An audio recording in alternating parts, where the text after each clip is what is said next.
Magandang gabi sa inyo mga maring. At eto ko ngayon, magluluto tayo ng liempo adobo. At ayan ang aking mga ingredients. Piniprepare ko na at nagpapainit na rin ako ng mantika dyan. Siyempre, meron na tayong bagong sibuyas at spread dyan. At saka yung liempo, piniprepare ko na. At ready na tayong mag-isa ng bawang. Dahan-dahanin lang natin, siyempre. Siyempre, isunod na rin natin dyan ng sibuyas.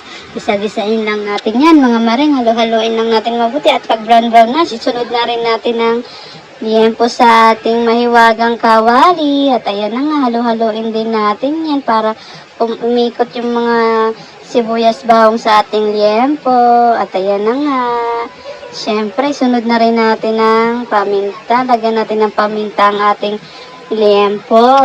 Ayan, tamang paminta lang muna. Siyempre, pag medyo brown-brown na rin ang ating liempo, ayan, nakikita nyo naman, brown-brown na rin yan ang ating liempo. Isunod na rin natin ng Sprite. Tamang lagay lang tayo ng Sprite kasi konti lang naman ang ating liempo. Ayan na nga, siguro mga kalahating bote lang ng mismo. At ayan na nga, nagpakulo na, nagtaglaga na rin ako ng itlog dyan, ng dinosaur. Okay, jab, jab, jab. Let's go. Ayan, kumukulo ng ating, pinakulo ang liempo sa Sprite. Kumukulo na siya. Siyempre, lagyan na rin natin ng toyo ng asawa mo. Diba? Ayan, lagyan na natin siya. Tamang lagay lang tayo ng toyo, baka mas sobrahan. At ayan na nga, hinalo-halo ko na para kumapit ang toyo sa ating liempo. Hintayin lang natin kumulo. At pag kumulo na, lagyan natin ng dahon ng laurel. Ayan. Siyempre, lagyan na nga pala natin ng itlog dahil okay na siya. Nalaga ko na. Ayan na nga.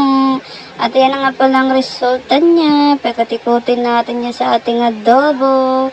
Ang sarap niyan mga maring, nagmamantika ang ating adobo. Mapapa-underrice naman ng pamilya Dolpo.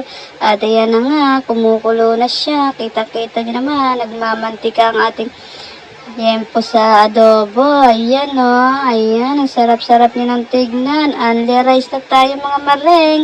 Maraming salamat sa mga nanonood.